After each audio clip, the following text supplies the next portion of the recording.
Having studied devotion in general, it is now convenient to focus our attention, in a more particular way, on devotion to the Virgin Mary, which requires considering, as a little penetrating this theme, the cult that is due to it.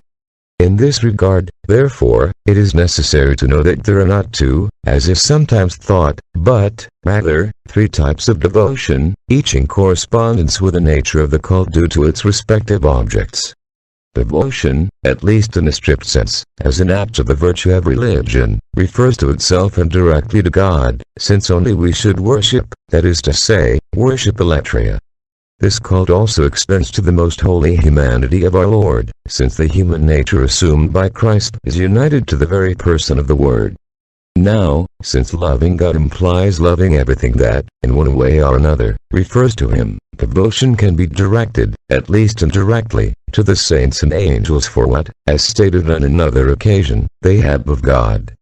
This form of devotion is based, in turn, on a cult of idolatry, which is nothing more than the honor that is due to any person constituted in dignity one.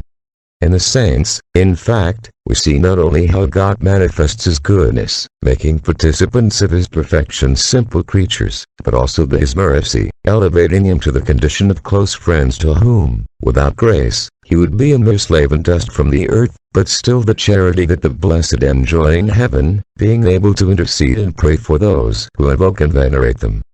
The cult that we must tax to the Blessed Virgin is not of this type. It is neither of latria, to which only God is entitled, nor of simple idolatry, but of hyperdulia, distinctly different from both.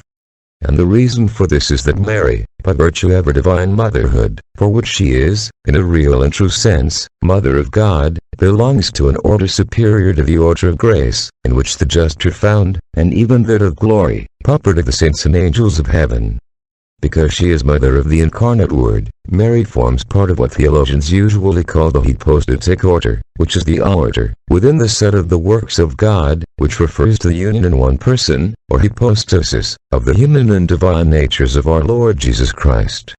Most Holy Mary is worthy of veneration not only for her exceptional and singular holiness, incomparably superior to that of all angels and saints together. We have to venerate her, too, for her dignity as Mother of God and, for this very reason, for the relationship of kinship, of inbreeding, that she establishes with Christ and of affinity with each person of the Most Holy Trinity too. In short, Mary was the door through which God came into the world. It was in her and through her that the Son of God became man for our salvation 3, according to the Father's eternal purpose of not bringing redemption to men but through the fruitfulness and the consent of an Immaculate Virgin, in order to overcome, by the humility of His Son and His Mother, the fruits of Eve's disobedience. Since it was through the Blessed Virgin Mary that Jesus Christ came into the world, it is also through her that He must reign in the world for, and there is no way to approach Him without going through the instrument that He helped Himself to come to us and give us His graces.